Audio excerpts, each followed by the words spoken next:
Hello. Hi. It's funny. I've been actually ruminating about I should ask a question, but I just couldn't think of a question. Mm, So I kind of let it go, and I was like, just let it go.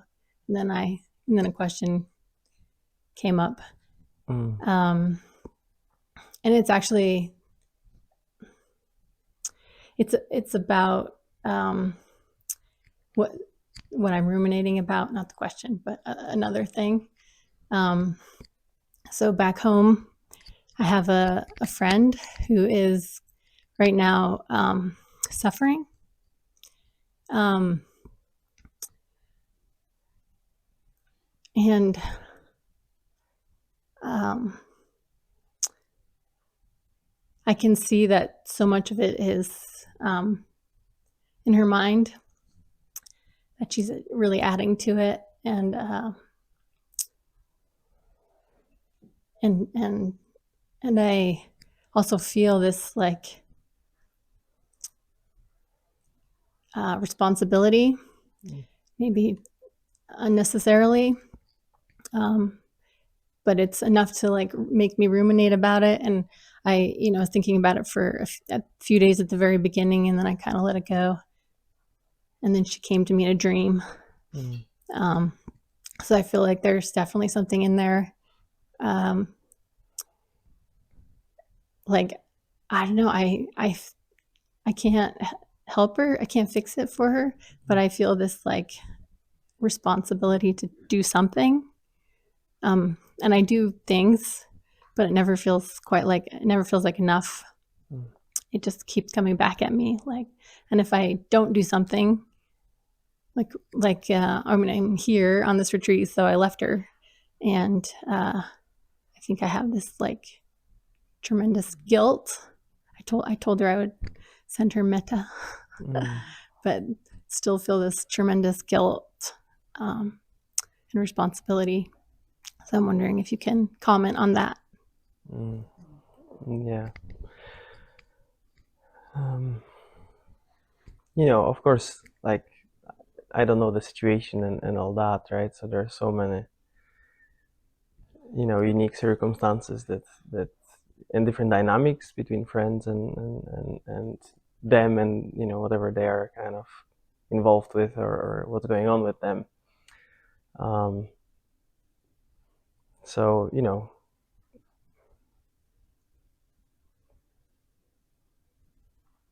of course, what how you approach that, it's that's your kind of, that's your life, and you have the wisdom, you are in a position to kind of be able to respond wisely, rather than anyone else, right? But just generally, it is, I think it is, many of us have those situations in our lives that, the more we see the ways in which people create suffering for themselves, and the more we kind of see through those patterns within ourselves, there's natural wish for others to be able to do that. Mm-hmm. But as you say, that's one of those things that just, it's more of like a test in acceptance, right? And again, there are things that you might be able to do, and but let's say, coming to the sort of speaking, let's say, from the retreat perspective, right? There's definitely ways in which you can honor that, right? But also there's ways in which you can just find trust, or sort of allowance of, this person is having their own experience, and actually, and kind of looking at it and say, is it actually really my responsibility, and is this guilt actually, you know justified, so to speak, right? Is it true that I'm, obviously you have this person in your heart, in your heart, right? Like, it's clear. So it's not like you're sort of abandoning someone. um, in a way, you are doing here the work that prevents this type of suffering, this kind of self-created suffering, to be happening in this world, right? It's again one of those things that seems selfish, like, oh, I'm just going to do retreat, right? Like just leave the world. But without those, stepping out from that world of collective madness, like, to some degree, right? It's actually, it's or let's put it this way, it's easier when we are stepping out of that and then have time to truly clarify something within ourselves, to then actually be of a helpful presence in this world, right? So, keeping that in mind is one thing. Second thing is, there's definitely like a little ways in which we can honor someone, right? And for example, there's like a variation of metta practice, which is kind of more in Tibetan. It's called Tonglen. It's all names, but it's basically the version of metta, or some people would say it's maybe a different practice, but it's basically on the inhale, you take in that person's suffering, right? Just feeling it, and on the out breath, you breathe out compassion, and that, it feels more, yeah, for sometimes it's also very potent, like especially if we do connect with someone's suffering right in that moment, and we really feel that, then almost like this movement of transforming suffering into compassion, right? um, can be can have some effect, right? But whether, some people very strongly, some teachers and traditions very strongly believe that it has direct effect on that person. Some people would say that, the fact that, you are able to hold someone suffering and have this deep compassion, also kind of helps with our own hookups and karma, right? And then therefore, when you, let's say, go back, you are able to interact in some way, slightly, um, just more open, more kind of accepting, because people in some way, right? It's like we somewhere intuitively we feel when kind of someone, even with best intentions, but kind of just wants us to kind of just change, right? Like wants us to be different. And for some people, they actually respond with this sort of no thank you, right? Like they want to be heard, they don't want to be fixed. And there is some middle way of I think, right?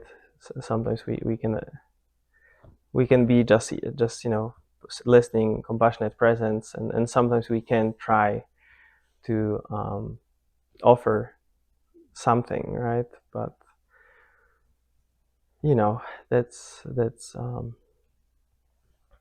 that's one of those things, and for all of us, like for myself, Angelo often speaks that he, for a while after his realization, he had this thing that he always thought, like, I should be able to help my parents. I mean, I should, like, we have such a close karma. I should be able to kind of somehow get to them and help them see through those things, right?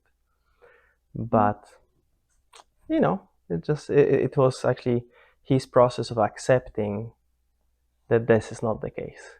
And he still goes to his mom, on weekends, and she's not enlightened, let's say that, right?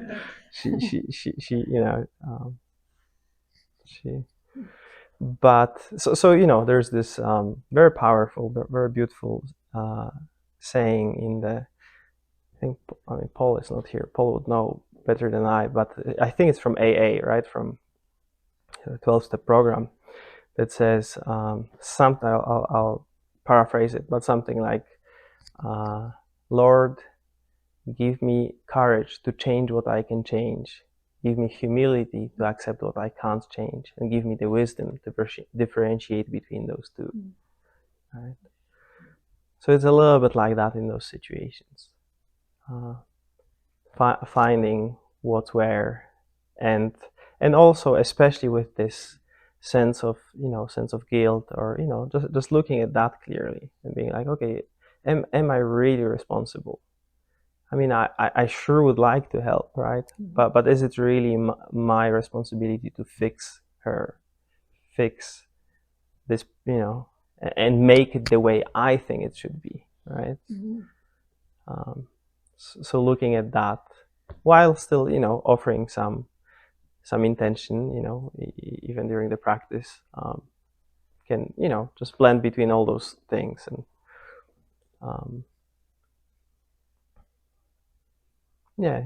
finding some ways in which you can honor that whole thing, find some way in which you can see how it's ultimately, it's not our responsibility, right? And therefore, it's same like transforming the suffering into compassion. It's same like almost transforming the guilt into compassion, right? Compassion is something that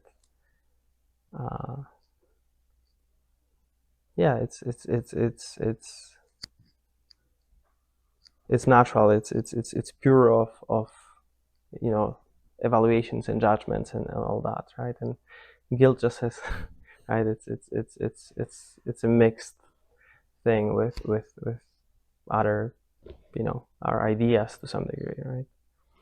So just finding what is to be done, and finding what is not, what's I think, I mean, someone was here, maybe Elsa, you were saying about Byron Katie. I think she had also some saying, you have to figure out what's your business, what's their business, and what's God's business. Right? Just having those three straight is kind of helpful in some way. So just finding that balance, and also, knowing that it is coming to something like this, for a month, it is not something many people would do. And it, whether we see it very kind of clearly or not, I do trust it has powerful effect on the totality, right? Because it's all interconnected. It's not like we're cut up parts and, you are here and the whole universe is somewhere else, right? It's like, this is the universe. So, that thing has great benefits that might be actually larger than helping one particular person. And it also can be helpful for that person too. So just, trying to have a little bit of that bird's eye view.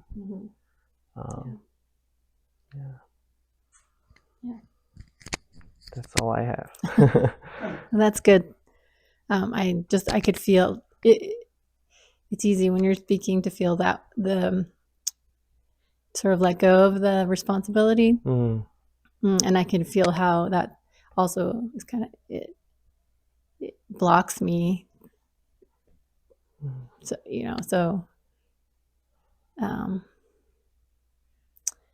it's like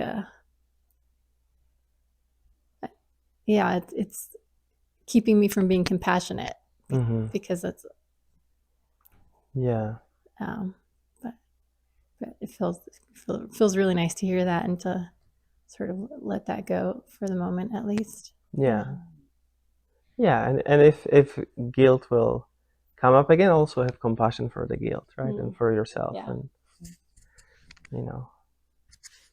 it's just it's one of those just innocent things, of course it happens, right? It's at times we wish we could have done more, or this or that, right? But you are here, right? So thinking until the end of the retreat about what you could have done, right, is like not necessarily using that time in a way that could benefit that person and everybody else, right? So it's kind of almost, now you're here, so the best thing you can do, to the best of your ability, is is to kind of try to see that whole thing clearly, and transforming the guilt into compassion, and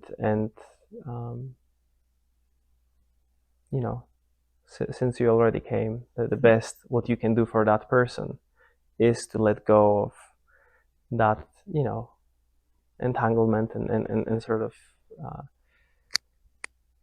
that kind of created self, or like, because in a certain way you could say, I mean, again, I have no insight into that whole situation, so I'm just like totally but in a certain way you see how you mentioned, and you see how the person is struggling, and the whole thing is self-created, right? And it's like, in the same way you can view that whole guilt as like, oh, it's just the same thing, the repeating of that, right? The self-created.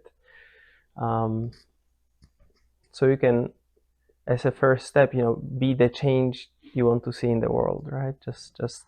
Just almost like as if for that person, just show to yourself how that can be let go of, right? And from there are some steps that you can do, when you come back home, of course. But while you're here on the retreat, just look at that very mechanism of self-created suffering, right? And to the degree you can, allow it to kind of unbind, and that's the best thing you can do, for yourself, for that person, for the larger community. Yeah.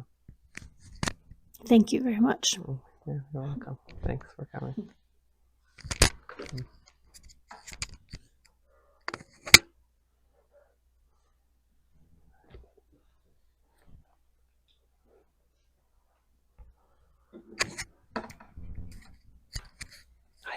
Hi.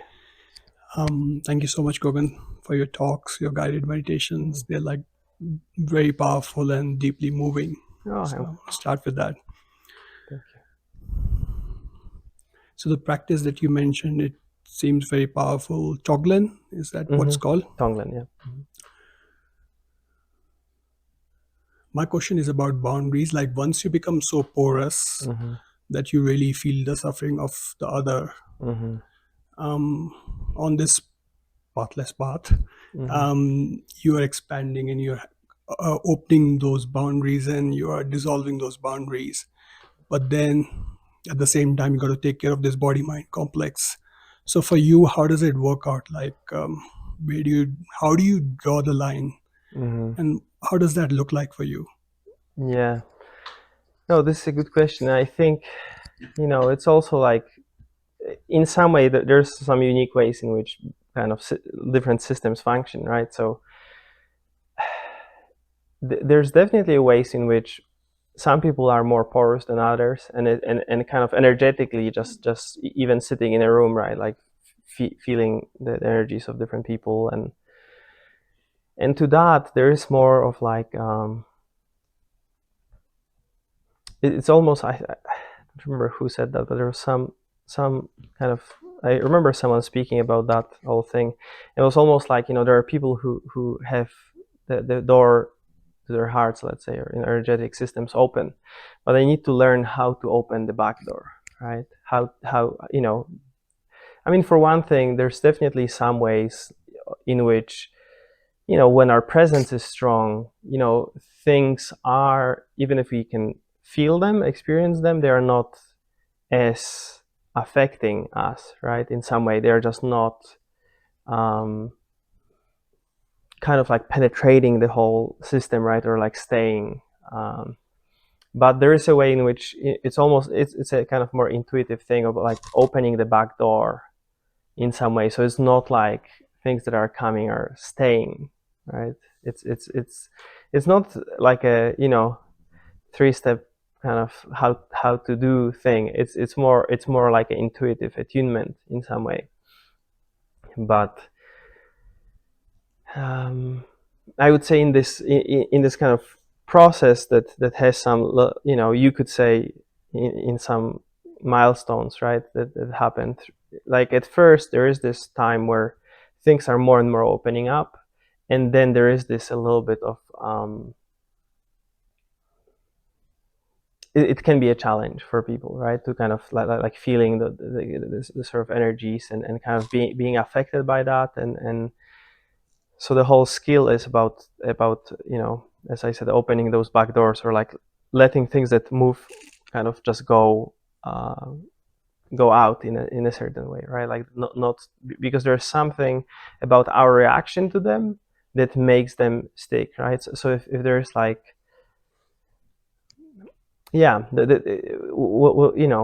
whatever we kind of get into relationship with, or take some stance, or encode in some story, right? Or like be like, oh, this person is, I feel for them so much, and it feels in some way compassionate, right? To kind of like, kind of be impacted in some way, or like carry that. But what's, I mean, for me, what I found interesting is that especially after like no self-realization, everything is just so momentary in some way that even though whenever let's say you see a sad person or suffering person, it's the entire world, right? There's nothing besides that. There's just that replacing everything else. But almost like the moment you turn and start walking, it's like there's just the carpet. There's just the kind of sensation of the air on the skin or something, right? So even if at first it might feel like almost I don't know, like it's almost it can feel like almost like indifferent in some way, but it's not indifferent. It's simply everything is met fully, and it's like a total combustion of it, right? So in the same way that the sort of sadness or some energetic difficulty is just exploding full on, right? But in the same way, just the next moment, the wind on your skin is just exploding full on, and it's like there is nothing to stay for too long, right? There's nothing to because you are also not encoding things in a story, and there's not like this sort of center to experience of any kind, right? Then that's not happening. But before that identity piece goes completely away, there's definitely that can be challenging, and it also can be challenging for different degrees for different people, right?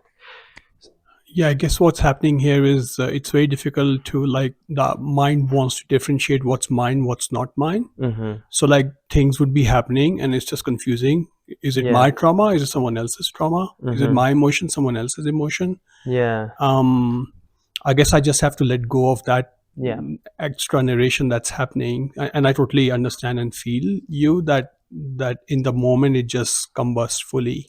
Yeah. But I think it's part of the question is also coming from how Ramana Maharshi lived his life. Like early on, he was very open, and then people would come and touch his feet and things like that. And he his body started taking on the karma, and it started affecting his body. And then he had to then maintain a physical boundary. So I guess some people, it can affect them physically like that as well, I imagine. Sure, but again, I was literally speaking about that with someone just the other day. I mean, just a little bit before the retreat. And I would say that those cases, I would think it's probably a little bit more rare, just because he was seeing so many people, right? And in some way, into his presence, people are just entrusting themselves, taking refuge in him, right? And sort of and I know, he used to have those profound samadhi states, right? That kind of he said they were kind of cleaning it up, right? And then he stopped entering those states. It just, there was no doer there, so it's just, it wasn't a decision. But then, he when you see his photos at 60, he was just this young almost man, right? And then 8 years later, he was very, like his body was really affected. But to be honest, I would say, like, like us, we don't need to necessarily worry too much about that. But there's definitely the component of which you speak, that we do become porous, and it can affect us in certain ways. And it's it's a little bit like, like Shunryu Sukiroshi had this saying about thoughts, but I think it's very, very apt about that. He used to say, when the thoughts come, open the front door. When the thought leads, open the back door, but don't serve them tea. Right? So it's a little bit like that. And a serving tea means, like, if you are starting, like, okay, is it mine? Is it that? Is it, like it's becoming a thing, right? Then, like, encoding in a story, it's almost like it allows it to linger longer, right? Yeah, I guess it comes from a place of fear of the own suffering and the suffering that you see, like, individually. So the mind doesn't, like, pushes away. So there's the no for that. So I'm just, like, learning to self-love and say yes to that no. It's like, it's okay, you're fearful. You don't know what's yours, what's not yours. Like, you like creating boundaries, so it's okay. Yeah, definitely. But also, so that's one thing. And we can speak of, that that kind of not holding, and then it does make a difference. And at the same time, I think it's still worth to kind of acknowledge that we have nervous systems and energetic systems, and those also, at a certain point, they also have limits. And I don't think, here is not the situation that would be the case. But just as an example, our very good friend, Jijon, who works with kids and kids who from the worst possible upbringings and households and abuse and whatnot.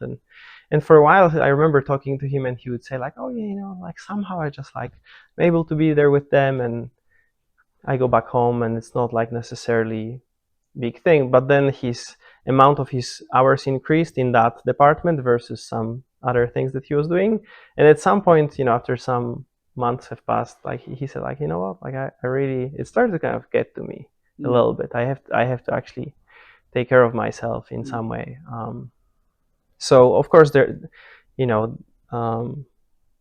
like with everything, right? Like with let's say physical pain too. Like Adyashanti was a good example of, like, the realization, or like the right view, right attitude helps in this kind of mid bandwidth, right, of experience that's not extreme. Like when the extreme things are going on, things can start to affect us regardless. And that's that's also natural. We have, so it's not to say that any time that we are experiencing some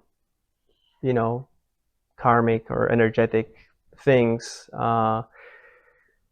it's always like, oh, we should have been able to just, like, completely shift that, right?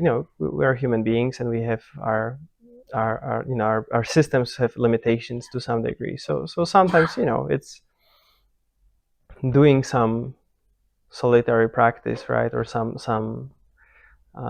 people who are in those, even like, compassion fatigue, like, social workers or whoever, like, who is working a lot, has to find some time to really just do self-care, and just sitting, let's say, in unbound consciousness, right? Because it's kind of returning to this very kind of healing, open presence that is before that, right? Before anything happened, before sort of things got distorted or dark, or suffering was induced, and trauma and all that, right?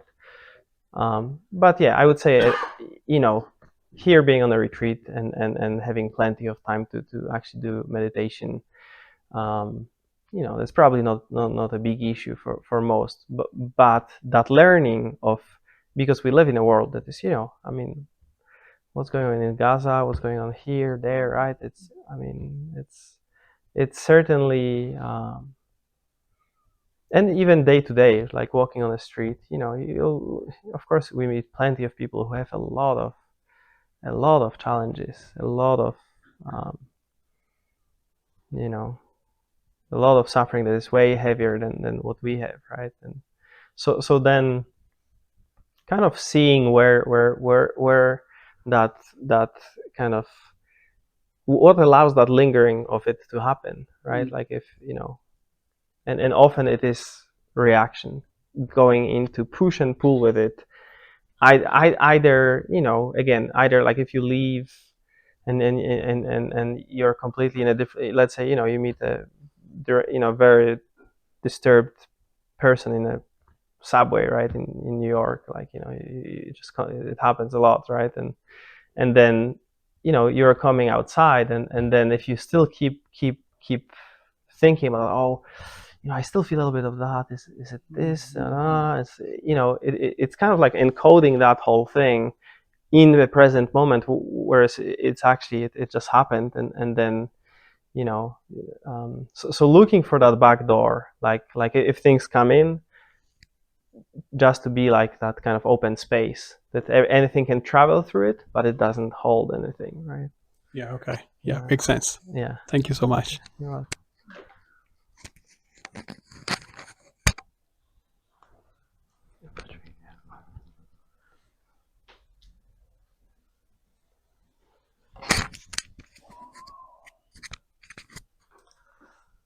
I have a practice question. Mm-hmm.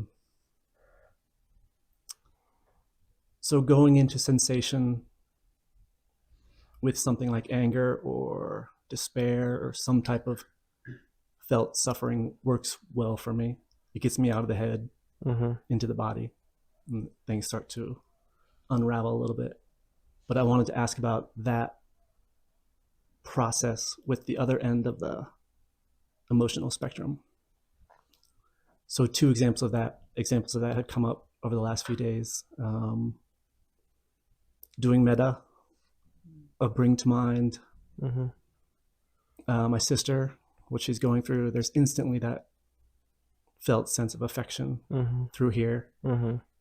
But going into that sensation or towards it Mm-hmm. just makes it evaporate, just Mm-hmm. gone. And the same with a pleasantness that will arise in longer sits, just Mm-hmm. a general body pleasantness. Mm-hmm. It feels natural to go towards that or into it. But the same thing happens. It gets a little slippery when I go for the sensation, either the location or the quality of it or just the feeling of it. Mm-hmm. It just dissipates. So I wanted to ask if there are what your experience with that was, and if you have any guidance on cultivating or staying with that without being in the mind. Mm-hmm. Does that make sense? Yeah, I think so. Yeah.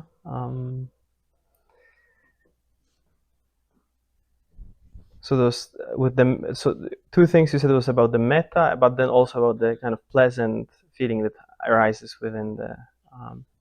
Yeah. So I think I would say because there's different manner of speaking, and we hear them, and sometimes we almost like take them but by association and apply them. So for example, this going towards, you mentioned a couple of times, right? So in terms of, let's say, working with thoughts, then there is something about that, sort of like feels like a distance from a thought, and then kind of going right, like examining it closer, and then realizing its substance. It has helpful outcomes, right, in this context, in the consciousness context. But I would say in that, the way you spoke about it, it's kind of like going into it, right? It's almost as if there would be a subject apart from it, and they would need to kind of travel towards it, right? But yet the knowledge of those things are radiating only from within them. There is no, right, there's nothing that knows them apart. There's that kind of awareness radiating from within them. So it's almost like knowing of that, let's say, of that feeling of affection, is the knowledge of it is only from within the affection, right? It's not kind of from somewhere apart. So rather than trying to kind of like, get towards it, it's more like letting it experience itself, if it makes sense. It's kind of like, because those things are not necessarily like a, right, those things can be a little bit energetic. They're not necessarily like physical sensation, right? It's more like this kind of ripples that go through, our body and consciousness, when we, let's say kind of invoke someone, right? So it's more about staying within that feeling sense, right? It's like an open. It's not necessarily trying to kind of like go towards some location of it, right? It's more of like allowing that quality to be present. So I mean, granted, there is like a attention involved, right? Sometimes attention can move. So sometimes it is like this feeling of like, oh, trying to kind of get the attention closer to like a maybe texture of it. But I think in this part, let's say in the case of metta, or in the case of like this kind of subtle bliss, it's more, they have, similar nature, let's say, like consciousness. Like if you look for of course, like you can examine it through for a particular thought, but let's say if you're looking into just tuning into like an unbound consciousness, like an open sense of presence, right? If you go for anything particular, there's nothing there, right? It's kind of like trying to find a space in this room, right? It's anywhere you go, it's kind of like you almost start excluding something because you look for something maybe more particular. So in that case, I would say there is the quality, let's say, you bring your sister to mind, and then there's like this natural quality that arises, and it's more of staying with that open sense of it, rather than trying to get close to it or trying to examine it in any way. It's more about like allowing that to ripple through, and then almost, it's, you can say that it's like intrinsic quality, right? Like it's intrinsic quality that we kind of like a little bit uncover. So then there is no need to kind of necessarily concentrate it as like an object of like a object of observation. It's more about like just resting as that, and even if it's nowhere in particular, it is felt, right? It is there. So even if it's like more of a subtle thing, it's more kind of resting into it than kind of sort of trying to observe it, or like get get close to it in some way, if it makes sense. I think that's what it is, because there's a little bit of, if the sensation is felt here, there's a little bit of that proprioception happening, that mapping, like going towards the epicenter of that, or something along those lines. Yeah. But what you said makes more sense, that it's not about, it's more allowing it than trying to do anything with it. Yeah. And that resonates with me and makes more sense than trying to get something from it, which I've probably been doing a little bit of that. Yeah. But yeah. So that but at the same time, I also agree there is like something almost, on some relative practical level, like it almost feels like, let's say, if it's just easier to tap into it if, let's say, you are like in a general chest area, right? Then if let's say you would place your attention on your toe, right? Like there is, it's one of those things that Like there are some practical applications, even if you know, sometimes we speak of completely undifferentiated experience. So I remember, you know, I had this period of time when for some reason, and it was, you know, those when there was a lot of bliss and everything, just my attention would just rest here, just, you know, but it wasn't, yeah, it was kind of like, yeah, there was no doing in it, right? There was just being in it, which is kind of a little bit of a different quality. So the way, you know, I think the way why the body is emphasized sometimes in the metta practice is because it can stay as a mental exercise, right? Like literally visualizing. Some people have that, you know, inclination of like, you visualize something and then almost like visualize sending something to this person, you know, and it's actually very mental in consciousness, right? Like it's all in a kind of image way. But the sort of benefit is actually when it really feels, we allow the whole sense of you know, of the body and kind of physical incarnation to be kind of filled with that. And of course it's not limited, right? You know, it's all but there can be some, you know, vague locality to it, right? So that's fine, but yeah, that sort of like resting and being versus doing and kind of trying to do something. And sometimes, you know, sometimes the tries to enhance something is also like, you know, just making it disappear, right? So seeing also that, and just like, you know, natural outpouring of that sort of wishing well and just, you know, then there's nothing really to do, there's just that quality shining. And then when we feel like, you know, we got lost in our thought or something, and it's just feels like, oh, okay, we're, you know, then again we can repeat that. But as long as that feeling is just the sort of allowance and rest in that is all that is called for. Okay, that's helpful. So when you mentioned some type of subtle bliss state coming up for you, maybe emanating from here,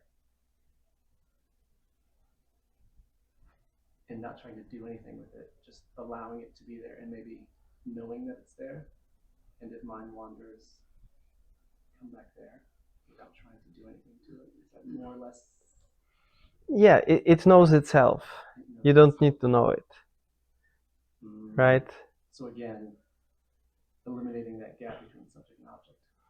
It's just the being knowing itself, or it's just that bliss knowing itself. Yeah, and again, you know, bliss is nice, but it's also like not necessarily.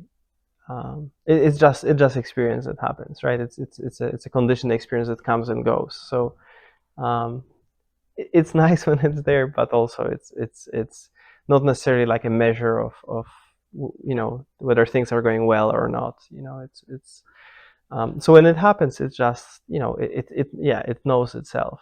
You know, you won't miss it, right? It's, you know, we can repress fear or this or that, but you know, not many people repress bliss, right? It's you know, it's just arising, and then you know, like letting yourself experience that kind of timeless quality of it, or like non-dimensional, right? Like it's not, it's right when you rest in that, it's almost, yeah, it's almost like the kind of beingness is almost like condensated a little bit, to the point that it just the sensation that is arising is of a blissful nature. That's how it feels to me, at least, right? And so kind of when you allow yourself to like completely rest into that, it's yeah, it just doesn't have qualities besides it's kind of rejoicing, right? So resting back into that quality of like dimensionless,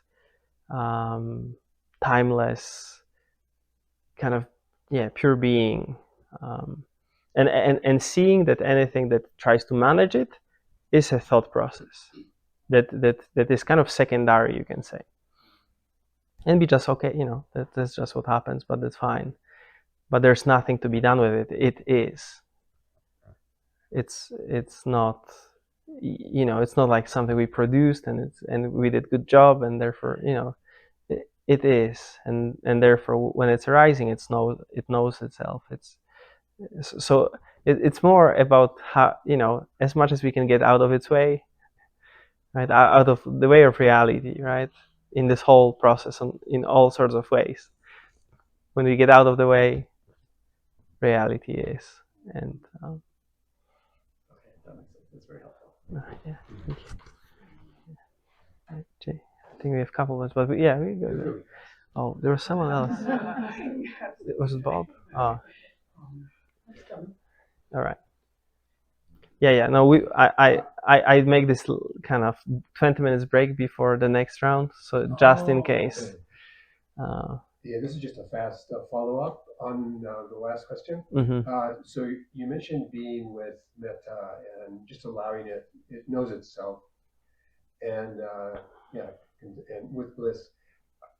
Is that the same approach with fear, anger, all emotions basically? So you're not doing anything; you're just being with. All the emotions know that are aware of themselves, right? It's self-aware. Yeah. Yeah. Yeah. No, that's right. That's right. It's like,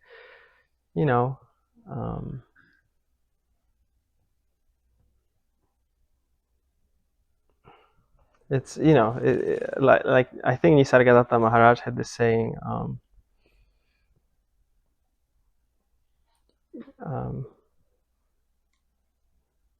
About I think he was referring it back to actually the whole effort thing. He I think he was saying, when effort is required, effort will be happening. When effortlessness becomes essential, it will assert itself. You don't need to push life about, just flow with it. Yeah. So it's like that. Like, in a certain way, this whole process is about stopping the kind of illusory story we tell ourselves that we can make reality into something else than it is. So it is, the allowance is in a certain way the name of the game, but sometimes it can take form of directing to some degree, right? Sometimes it's completely effortless, and again, it's all of that is within. There's always some little exceptions, right? There's some extreme cases of again, like let's say if someone has like full-blown panic attack, you don't want to just guide them towards like, hey, just see terror know itself, and you have nothing to do, like that. Then you actually direct people to contract muscles, especially the leg muscles. Are big, so there's a lot of blood flow that will go out from here up down there, and there are, so extreme cases call for some other measures, but generally in this bandwidth of just the fear and anger and anything that we experience, it's letting it be in its kind of raw form, and that's very different, of course, than acting out, right? Because that's reaction. That's again like that pattern of mind is just taking hold of it and just like running with it, right? But the raw experience of it, I guess the word is the kind of self-liberating nature, right? Of every single thing, really. Nothing stays for a second, right? Everything is just rising and falling away, and only when what you resist persists, right? Like what you start manage and kind of either push away or indulge in, those things tend to kind of last longer. Not things that that there's no resistance towards, and we fully allow to the degree we can, they tend to move through faster. But also, knowing that, let's say if we repress something for 20 years, like just saying, completely, okay, let's just allow that. It's not necessarily like within 5 seconds will be right. It seems like you have to do that. The allowing has to be done from presence, really, because in some cases, if the emotion is very strong, like a panic attack is an extreme case, but even a strong emotion, it's difficult to just allow it if there's a sense of self that arises along with that. And frequently there is a sense of self, or maybe a pattern that gets triggered or something like that. And maybe you're not acting it out, but still the sort of ability to just let it be self-aware and let it flow through is not always there completely. But you do the best you can, right? Yeah. Exactly. Yeah. And sometimes, it's not like, just the fact that we say like, oh, just allow it, try to not resist and just experience that energy fully, right? It doesn't mean that, there's like a very common sense, sometimes on a practical level, we should do little things to kind of, with compassion for this body mind, like, sometimes just go for a walk, or go for a long walk. Like if your body is tired, you kind of, anger is tired too, like there are some ways in which we can help those things move through, right? So therefore, some, when emotions are really intense, like really intense, sometimes trying to always sit through them still, right? That's not necessarily the wisest and most compassionate thing. And so even if, just understanding that some things that were really compressed, really, it's like with a bottle of champagne, right? Like if it was really shaken up but bottled up, it will come with a splash. In my experience also is that sometimes it takes multiple repetitions, something will get triggered and then I'll experience it as it happens, but then it'll come back later, but maybe less. So it's not as strong as it was, and then eventually it passes. It's just sort of doesn't arise again. No, it's almost like traveling on a spiral. It's not like linear, it's more spiral, right? Like we revisit those things in more subtle ways, and with the time, they have less and less power, or less and less charge, right? But it usually it takes, a few episodes. It takes a while. Because that's one of those things that, like, the insight work, like understanding something or like seeing something, like it can happen with, like, in a second, right? It just can be the moment of like, oh wow, and it can be irreversible and awesome, but more that work of those early things, or like things that, different patterns that are present in our lives for a long time, this is a really long work of tending to that. And so it's good to have also that kind of realistic expectation of kind of, like the quote I was using in a talk, right? It's kind of make friends with every demon, right? So it's not like obliterate every demon by saying utter yes to it and instantly it's gone. It's kind of like, with some of those things we kind of have to become friends with before we can kind of, long-term friends. Sometimes. Sometimes. But they're friends. So exactly. It's okay.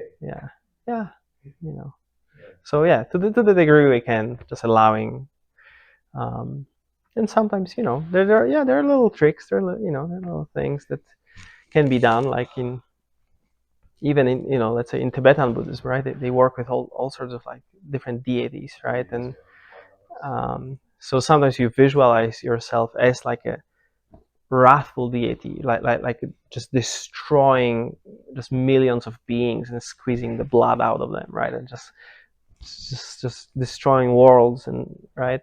But in a certain way, when you kind of just allow that fully, in some way, that sort of energy, it kind of loses power over you. Whatever is in the shadow will kind of still control you. So in a certain way, sometimes actually, giving that a form, giving that when we feel energy, let's say if we will feel anger, right? Like giving that the sort of expression and like almost fully inhabiting in the sort of, maybe that sounds twisted or weird, but almost like the enjoyment of that, right? Like a lot, because we always tap into that. It's like, oh my God, like I can't, I wish ill this person. Is like, that's so bad, like, because we're good people, right? But there are times like, in this very like, not in an acting out way, but in that sort of exploration, meditative way, like we just allow ourselves to like be the destroyer of the world and just like, and feel that energy. And very soon, like in the eye of this hurricane, there is almost like this, you feel the awesome power of that, but at the same time you feel like, oh, there's actually like, immediately there's like compassion somewhere in it, right? Or something. These wrestle deities, are they bodhisattvas also?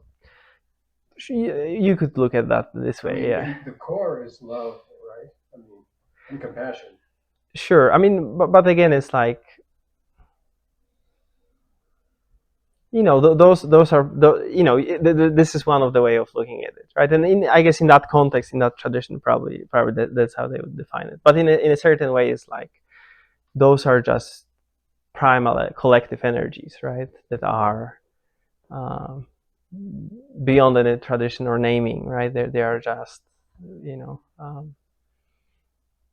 so kind of becoming friends with the demons we meet is, anything that arises. Yeah. Is your friend. Yeah.